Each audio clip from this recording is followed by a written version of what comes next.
Welcome back to my channel to new blog. আমার daily ব্লগে আপনাদের সকলকে আমন্ত্রণ জানাচ্ছি। আপনারা জানেন আমি আপনাদের উদ্দেশ্যে ভিডিও করি, আমি যেখানে যাই সেখানে ভিডিও করে রাখার চেষ্টা করি এবং সেটা আপলোড করে আপনাদেরকে দেখানোর চেষ্টা করি। আমি এর আগেও কিন্তু ভিডিও করেছি ঘাস কাটা ভিডিও, কিন্তু আজকের ভিডিও কিন্তু একদম অন্যরকম, কারণ আমার গরুর বাছুর হয়েছে। কাঁচা ঘাস খাওয়ালে দুধ বেশি হবে, গরুর বাছুর কিন্তু দুধ খাইতে পারবে, যার কারণে কিন্তু আমি গরুর বাছুরের দেখে অনেক মায়া লাগছিল, যার কারণে গরুর জন্য কিন্তু কাঁচা ঘাস কাটতে এসেছি। ঘাস নেই, তারপর কিন্তু আমি ঘাস কাটতে এসেছি মাঠে। ঘাস নেই বললে ভুল হবে, যে ভুঁইতে ঘাস কাটছে এই ঘাসটা দেখে আপনারা বলতে পারেন যে ঘাস আছে, তারপর বলতেছে ঘাস নেই। আসলে ঘাস আছে, এটা রাখা ঘাস। এই ভুঁইতে কিন্তু ভুরো বোনা ছিল, আমার ভাইস্তের ভুঁই। ভাইস্তে একটা ফ্ল্যাগ পুঁতে রেখেছিল, যার কারণে কেউ কিন্তু এই ভুঁইতে আর ঘাস কাটেনি, যার কারণে অনেক ঘাস বড় হয়েছে এবং সার দিয়েও বড় করা হয়েছে। সেই ঘাস কিন্তু আমি ভাইস্তের সাথে বসে কেটে নিয়ে যাচ্ছি। গরু কিন্তু কাঁচা ঘাস পাইলে কিন্তু অনেক খুশি হয়, ওরা কিন্তু অনেক পরিমাণে দুধ দেবে, গরুর বাছুর খেয়ে কিন্তু অনেক মোটা তাজা হবে। আসলে অবলা জিনিস দেখলে আমার অনেক মায়া লাগে, ওদের কিন্তু খাবারের জন্যই আমি কিন্তু আসছি। ওদের প্রতি আমার এতটাই মায়া যে আমার গরু যেহেতু আমাকে কাজ করতে হবে, যার কারণে কিন্তু মাঠে আসি ওদের জন্য ঘাস কাটতে। আর কাজ না করলে নিজেকেও একটু অলস মতো লাগে, তার কারণে কিন্তু মাঠে আসা ওদের জন্য। দেখেন আমি ঘাস কাটতেছি, লুঙ্গি পরে আসলে কিন্তু একদম ভিজে যায়, যার কারণে কিন্তু আজকে হাফ প্যান্টটা পরেই আসছি। প্রচুর পরিমাণে কাজ করতে হবে, যার কারণে কিন্তু একদম প্রিপারেশন নিয়েই মাঠে আসছি। পুরো মাথায় ফেটা বেঁধে দেখেন আমার ভাইস্তেও আমার সাথে কাজ করে চলে যাচ্ছে। আসলে ভাইস্তের কাজের কোয়ালিটি অনেক ভালো, ভাইস্তে আগে থেকে কিন্তু মাঠের কাজ কাম অনেক আগে থেকেই ভালো মতো পারে। আমি আগে থেকে কিন্তু মাঠের কাজ সেভাবে করিনি, যার কারণে একটু কষ্ট হয় আমার।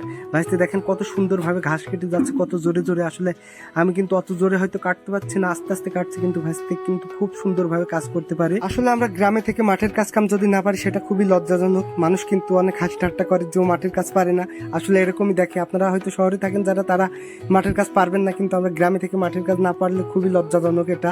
তাই তো আর কি, মাঠের কাজ আমাকেও একটু শেখার দরকার। আমিও মাঠের কাজ শেখার চেষ্টা করতেছি, কাজকাম করতে হয়, না করলে অলস হয়ে যাইতে হয়।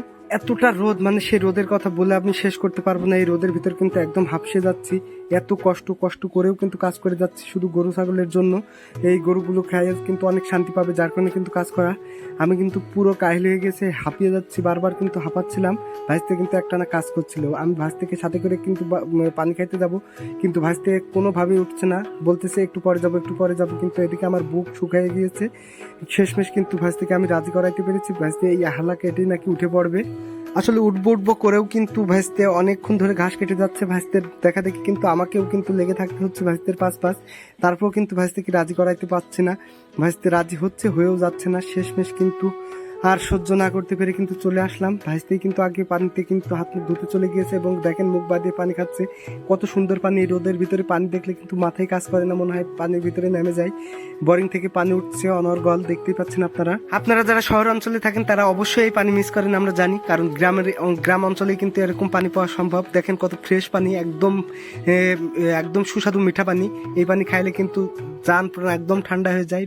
আমাদের কিন্তু ঝিনাইদহের বাইরে গেলেই কিন্তু যে পানি পাওয়া যায় সেই পানিগুলো খাইতে কিন্তু অনেক অস্বস্তি বোধ লাগে আমাদের কাছে, কিন্তু দেখেন ঝিনাইদহের পানি কিন্তু একদমই মিঠা পানি।